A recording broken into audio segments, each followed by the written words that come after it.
Welcome to the show. Today we're talking about a 2007 high school comedy called New fake ID.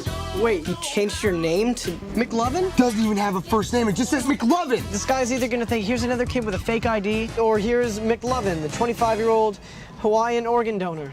I am McLovin. All right, I got a story about this movie. So this movie came out a couple days before I started my freshman year of high school, right? And it was a huge deal. Everyone wanted to go see this movie. It had a lot of hype around it. And in junior high, I don't know if you did the same thing. I did this in high school too.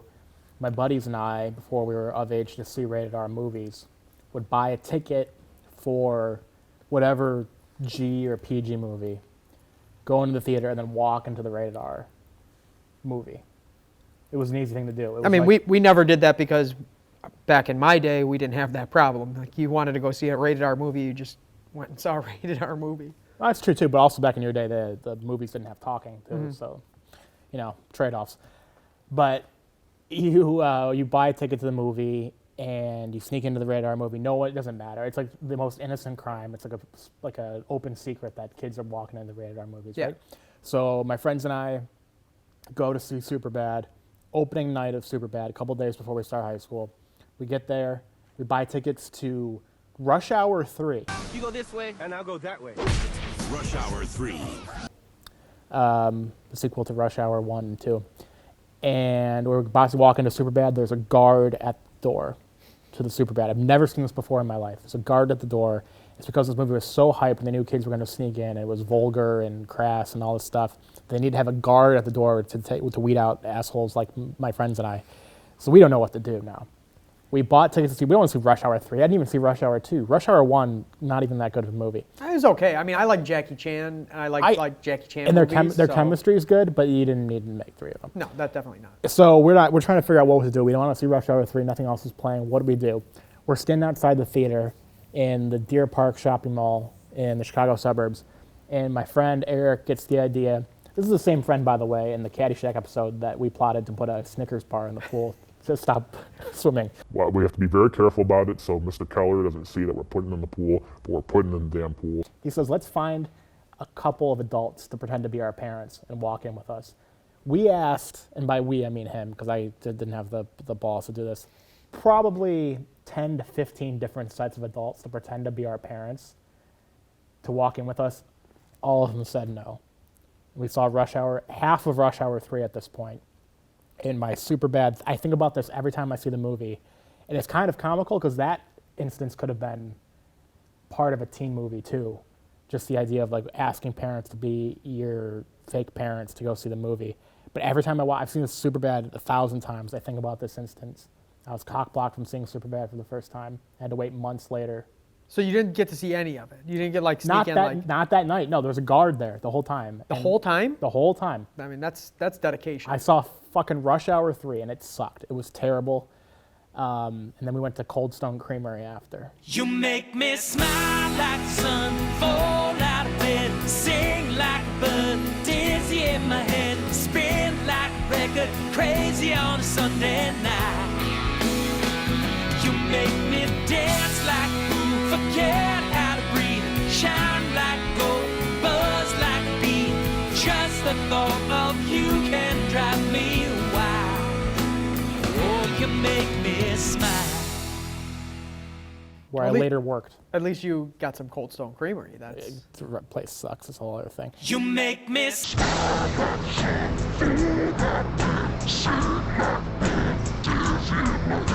But unless you want to sponsor us, Cold Stone Creamery, in which case you're awesome. I did work at that Cold Stone Creamery in the summer of 2011, so kind of having it. But I think about that all the time. I saw it months later when it was available on pay-per-view, like DirecTV pay-per-view. Yeah. Hilarious. I love this movie. And this was, I talked about the hype going into high school. Like, this was the biggest thing. This and The Hangover, which we talked about before, were the 2 biggest movies that defined like my high school experience. Like, everyone talked about them and quoted them for 4 years when I was in school. I don't remember when I first saw this movie, and I don't remember if I saw it in the theaters or not. At this point, to show the difference, I was already at this point, out of grad school at this point. So, again, I don't remember when I saw it, but like I saw it and I was like, yeah, this is awesome. Like at the time, it was like a different movie. It was a different look at a teen comedy, right? Yes. Like, because teen comedies, like most of them, as we've talked about a lot of them, right? Like there's a certain style and like they cross a line a little bit, but like not a lot. And like this movie doesn't just cross the line, it jumps and skips over it. And it makes new lines that you didn't know existed, and then it jumps over those. Yeah, for sure. It's a totally different. This is why I think it's so revered and stands out. Is it's not like these other, from like the late, say like 97 to like 05, every high school or college movie felt like the same damn movie. Because I think that much like your beloved Hallmark movies, Travis Van Winkle, Christmas Getaway on Hallmark Channel. There's like one dude that writes all of the teen comedies, and it's just kind of like, I'm going to write it in this style, and it's going to have all of these same elements to it. I think what differentiates this movie and why it's so successful and so different is that the writer started writing it when he was that age. Yeah. And so it's Seth Rogen. Seth Yeah. Rogen wrote this movie as a 13-year-old, or started writing it as a 13-year-old, because of the things that he's going through. And that makes sense, right? Like you watch this movie and you go, yeah, that makes sense that a 13-year-old would write a scenario like this of, you know, whether it's the cops taking McLovin in the car or McLovin period with the ID, right?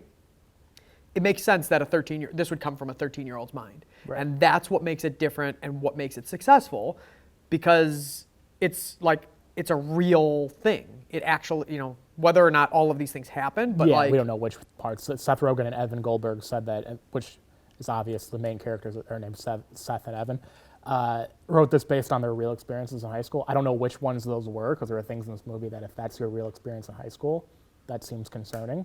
But I mean, that might explain a lot about Yeah. about Seth Rogen in particular. I mean, Right. look, dude's funny, but like that might explain a lot. right, but pulling from real life is always going to make for a better. Like you have to write what you know. Yeah, for sure. So that's why you have like bad action movies a lot, for example, is because you're writing these made-up scenarios, and obviously things are going to be made up, but they have to be based off something that you can actually pull from. So if you're writing based on your own experiences, as opposed to trying to be derivative of American Pie and writing in this formula of a teen movie, then of course it's going to be more authentic. It's going to be a better movie. Yeah, yeah. And I think that, you know, unlike a lot of these other movies, right, these other teen movies where you have the certain style and things are cut out and like you can get sponsorships because like it's typical Hollywood movie. Like they could not do that with this movie. Like they literally wrote to all these alcohol companies and tried to get them to sponsor and like have their stuff appear, right? Which in Hollywood it's like, yeah, absolutely. Here, look, there's Milk Duds. Where's my Milk Duds? Milk Duds, like, there you go. Now give us some money because now you're going to be in a multi-million-dollar podcast. Nah, I don't really feel like it. Unlike in this movie, right, where they're like, I don't know if I could put my product in there because this is a little too dicey, too racy for me, right? Like they ran into that problem. And now, of course, I'm sure if Seth Rogen was writing this today, right, or writing something like it today, and he asked like Budweiser, hey, can you sponsor like McLovin going and like do it? Oh yeah, absolutely, no problem. And they'd be all about the sponsorship. But that just shows how they were like treading new ground and like traversing new territory, which is a breath of fresh air when it comes to Hollywood, right? Because as we've talked about, like all of the sequels or movies that are derivative of other movies, it just gets tiring, right? Like you just can't watch the same stuff over and over again, other than your Hallmark movies. Countdown to Christmas, only on Hallmark. Yeah. But other than that, right, like that's what made this movie so great. 100%, yeah. And it is a lot of stuff in here is dicey, and I'm sure we'll talk about this, that I still love this movie. It's one of my favorite comedies of that decade, but 5, 6, 7 years later, it started to become a little bit like like, is this holding up, like, really quick? Oh, yeah. And we've talked about this with other movies. Wedding Crashers is one that I think aged poorly really quickly. And this one is extremely dicey in this regard. But a lot of high school movies kind of didn't age well in that regard because there's so many of them. And this is one area where it's similar to other high school movies where the object is trying to get laid. Right? Yeah. And here there's a lot of things about, well, get her drunk and blah, blah, blah, blah, blah. And, like, we have to, like, get hammered. Like, Jonah Hill's character is like, I need to get drunk because Emma Stone is not going to sleep with me otherwise unless we're both hammered. There are, like, themes in there that I think even Seth Rogen himself, I don't think he would have written it the same way now. But I think it still survives. One, because it's hilarious. There's so much in this movie that's just fucking hysterical. And two, the characters do kind of have a moral compass. Like, Michael Cera's character doesn't want to sleep with the girl he likes because she's too drunk. Yeah. The Jonah Hill, even though it's like there are these rapey undertones throughout the whole thing and it's kind of like sketch and whatever, but he, like, the thought that he had about we need to get hammered, otherwise this was going to happen, that was just the common theme, like, in college, of people saying, like, we need to get really drunk. Like, people would go out and get really drunk to go sleep with somebody else. Because they just needed the liquid courage to, like, relieve the tension. So I'm sure we'll get into that more, but I think a lot of those themes don't ruin the movie 15 to 13, 14 years later, even though it does make it kind of an interesting thought exercise. Yeah, I mean, I think watching the movie and being like, yeah, that's a little dicey. Like, I don't think that could fly today. But I think also at the same time, if you think about teenagers, right? Like, teenagers are stupid and do really stupid things. And so just because it's a little dicey doesn't mean that teenagers aren't doing that exact thing. It's real. Right? Like, it's real. I mean, that's the main selling point to this movie. It's reality. Like, yeah. And, like, ask any 18-year-old in 2007 about that mentality that, like, Jonah Hill's character has, for example.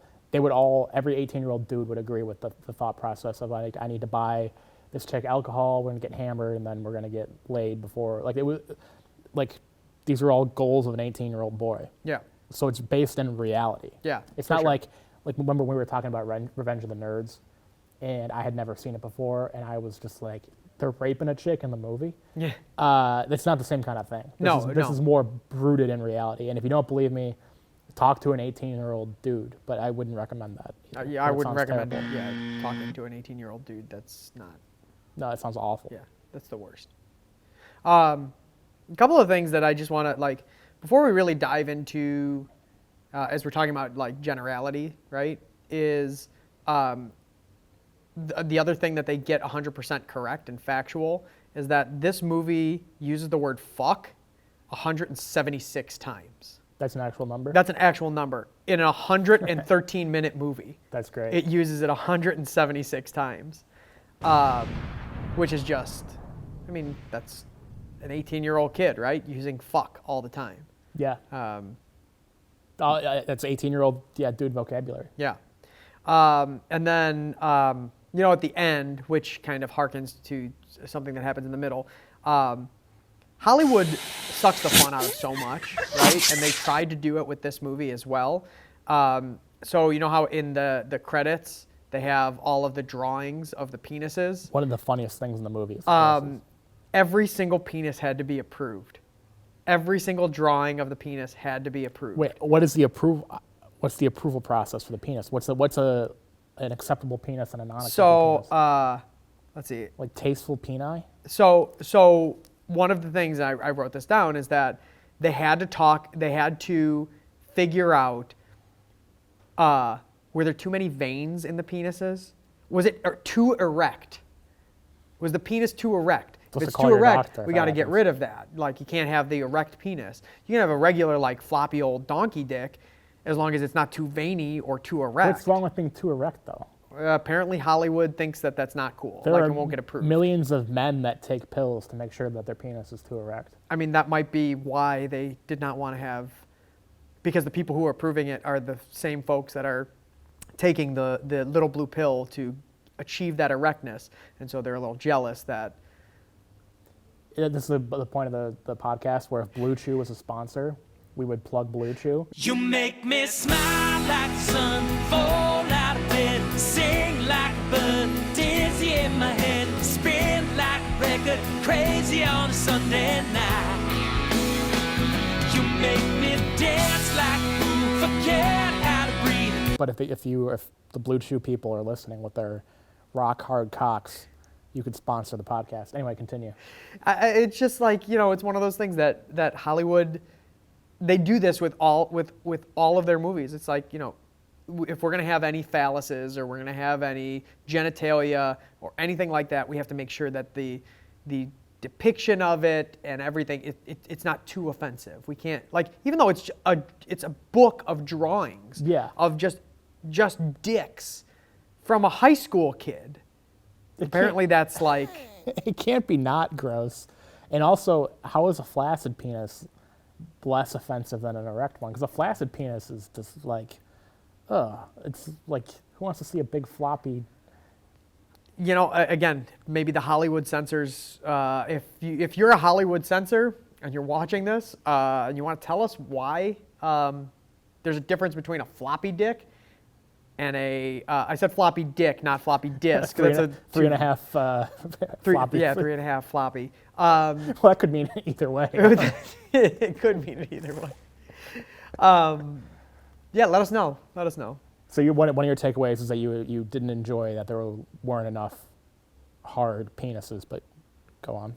That was my takeaway? Yeah, that was part of your takeaway is you were upset that Hollywood sucked the penises out of the movie. No, I just thought that, I mean, I didn't know about it until on the record, you said you were upset that Hollywood took away I did your not erect know penises. about this whole fact that they had to approve every single penis until fairly recently. Like I just heard about that fairly recently. Like, and so you're watching the movie and you're like, okay, this is funny. Like that's a funny scene. Oh, it's so funny. Like, and it's a good bit. But like, I didn't know that Hollywood had to sit there and like have their like censors approve every single one and like talk about the veininess or the or erectness of the penis in order to approve it for this bit. Like, that's what boggles my mind, that they would have to go through that process. Yeah. For like fucking nuts. It's just it's weird. That's very weird. Yeah. But that is I think maybe the funniest scene in the whole movie for me is when it was the Notebook. Yeah. I think that's probably the funniest scene in the movie, or when Jonah Hill's imagining going in and buying alcohol, and he goes through like all the different scenarios. Would you like me to buy you alcohol? That would be lovely. Enjoy your remaining years. I will. Enjoy fucking Jules. I will. Those two scenes kill me every time to this day, even though I've seen the movie a million Well, imagining the times. scenarios, like that's, I mean, I don't know about you, but like I run through scenarios in my head every day, regardless of what I'm doing. Always. Like if I'm gonna go and do something, it's like, oh shit, is this gonna happen? Is this gonna happen? And like I run through all the scenarios. Well, what happens if this happens? What do I say? What do I do? Like, to choose your own adventure book up here. Always, yeah. 100%. Yeah, and I remember the first time buying alcohol illegally. My roommate in college having a fake ID. He was so damn nervous to go buy. I think we got like a 24-pack of PBR or something. He went at like 8 in the morning. He was all prepped. He ended up, I think he like got the wrong beer because he was so nervous, and he was just like shaking the whole time. I totally understand that whole thought process that his character went through. I had the worst fake ID, like the literal worst fake ID. But then again, that was when I was Didn't look like you, or no, like it looked like me because it was my actual picture. But the dude who made it just did it as like a favor.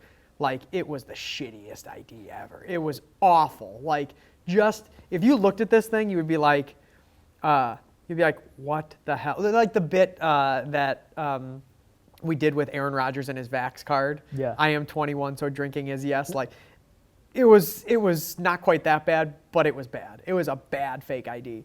And I tried to use it like 2 or 3 times. This was when I was at school in Des Moines. And so like it really wasn't a big deal for a couple of these bars because they were college bars. They're just like, okay. But I tried to use it at another bar. The bouncer just looked at me and was like, no.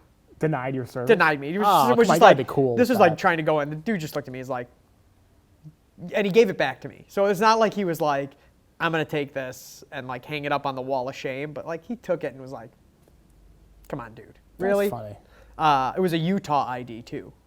Okay, that's a tough sell. But that's why the McLovin bit is so funny with the ID. McLovin? What kind of a stupid name is that, Fogel? What, are you trying to be an Irish R&B singer? Oh, they let you pick any name you want when you get down there. And you landed on McLovin. Yeah, I was between that and Muhammad. Why the fuck would it be between that or Muhammad? Why don't you just pick a common name like a normal person? Muhammad is the most commonly used name on earth. Read a fucking book for one. Is because everyone, high school or college, whenever you get into this, experiences like at least seeing fake IDs. Yeah. Whether or not you had one. And some people had good ones, like my buddy had one. He looks a little older for his age, and he had one that he found. He found a guy's ID. I think the name was Bill Phillips, I want to say. And the guy was like 40 years old, which is just like comical. Like he was 22 and he's saying that he's 40 is silly, but they looked enough alike. And he looked a little bit more mature, so he got away with it. And it was a real ID, so it worked flawlessly all the time. I remember when he turned 21, we had a burial for the ID for Bill Phillips in the snow. But then you had other people that had a comical, like, just stupid-looking ID. And McLovin having the ID that says Hawaii, one name, organ donor. It takes all those to extremes, but it's funny because we all knew somebody that had a crappy fake ID. Well, this was back in the day. This was like the very tail end of the fake of IDs that were laminated, as opposed to now it's like a card and it's like laser printed on there and it's got holograms and everything. Like there were no holograms. Like even for my fake ID, like there was no, like the real Utah ID did not have any holograms or anything like that. And so we were able to get away with it, you know, with some of these other types of IDs. I think I had one too that was also Georgia. Just like they were the worst. Somebody did it for me for free. It wasn't even like I had to like pay or buy like an ID, and I didn't even really need one. But the strategy was you had to not get it in your state because the bouncers in that state see the same ID all the time. For so sure. You had to go somewhere else, but Utah to Iowa is... Yeah. Can I tell you, I got a story about buying alcohol. So it's my 21st birthday, actual 21st birthday, right? In the afternoon of my 21st birthday. And we went to a Cubs game in the morning, in early afternoon. And so then I was like, oh yeah, everybody come over, we'll do like a barbecue and we'll hang out. And so my one buddy who was not 21 at that time said, hey, can you get me a bottle of Everclear? This is when he was big into Everclear for like a couple of minutes. Who's big into Everclear? We'll accept that, yes. I don't know, but I think it was because he studied in Australia and like there were all of these drinks that were like Everclear based and he was all about it. So for whatever reason, he wanted Everclear. And I was like, all right, I'll go buy you a bottle of Everclear. So I go to this liquor store, I get the bottle of Everclear and I walk up to the counter and I put it down and I hand my ID like proud, like I'm 21, like I can do this now, right? And the guy looks at the ID and he goes, I can't sell to you. And I go, why can't you sell to me? He goes, today's your birthday. I said, yeah. He goes, I don't know when you were born. Holy shit. I was like, are you fucking kidding me right now? Like, you don't know when I was born? Like, it's my 21st birthday. I'm 21 years old. Like, my ID says I'm 21 years old. The signs in the store say, like, if you were born on or before this date, like, you can buy alcohol or tobacco products. And dude would not sell to me. He would not sell to me. I would have caused somebody else end up... Somebody else ended up going. I would have refused. I would have gone to another store. I would have called him a dick. I would have... Now, in fairness, I was born at 10:22 p.m., so technically... Hey, I was born at 10:30. Hey, look at that. Hey. Yeah. That's not in fairness. Fuck this guy. Yeah. No, it's when the clock strikes midnight. That's when I have my first legal drink. I mean, yeah, fuck this guy, because fuck him. But still, he was technically right that I hadn't been officially 21 guess, but I'm years. angry. I'm like vicariously mad for you 40 years ago, whenever this was, on your 21st. I'm like angry about this. Well, you know, it is what it is. Now it's like, all right, yeah, please ID me, because it makes me feel younger than I am, being an old ass. So. Well, Walgreens has those signs that says we card under 35, which I never understand. If you think somebody's 35, why are you carding them? I don't get it. Walgreens. Make people feel young. But anyway, so we both have stories about buying alcohol, so I think this is why this movie, at its core, is relatable. Yeah, for sure. This struggle, I mean, they go to comical lengths and they like fill up the Tide bottles with alcohol, which I've never done that. But I did a lot of silly things, especially before, not especially, definitely, pretty much only, before I was 21. Yeah. Went through great lengths to acquire alcohol. I remember my sophomore year of college. This is just a story-filled episode. This is great. I got somebody's mail that used to live in the dorm, and it was from his grandma.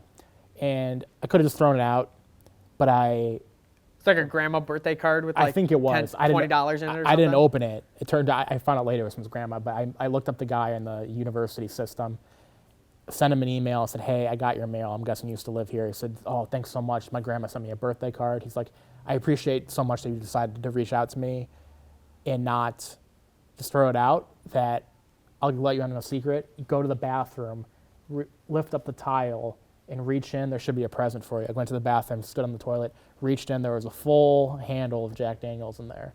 And when you don't have much money and you're 20 years old and acquiring alcohol's admission, that was the best thing of that month or that semester for me. That's a pretty awesome story. Yeah. Yeah, it was pretty great. It lasted me a day or two. I mean, so if you are about to or have just turned 21 years old and you're still living in dorms in college, definitely hide a bottle someplace for future residents. It's like a time capsule. No, it is. It's passing. Yeah, it's fun. That's neat. Yeah. We've shared a lot of stories. Anything I mean, else look, on the this movie? like the movie itself is funny. There's a lot of It's funny so bits. funny. They're like you'll chuckle, and like the casting was done really well with Joe Latrulio being like a total scumbag, sleazebag, like creepy dude. I am so sorry. I didn't even effing see you at all, man. Seth Rogen and Bill Hader as the cops. Ethnically, was he like What? African? Was he African? No, he was like you.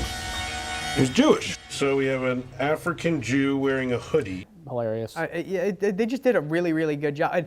One other thing I do want to say is that the one of the shirts that what's his name? Michael Cera. I had to look it up. I forget what his name. You picture his face, but one of the shirts that Michael Cera wears in this, he actually wears in Arrested Development too. Oh, that's funny. So it's kind of like a harken back or call back or type of thing like that. So, but he plays that character well. He's weird.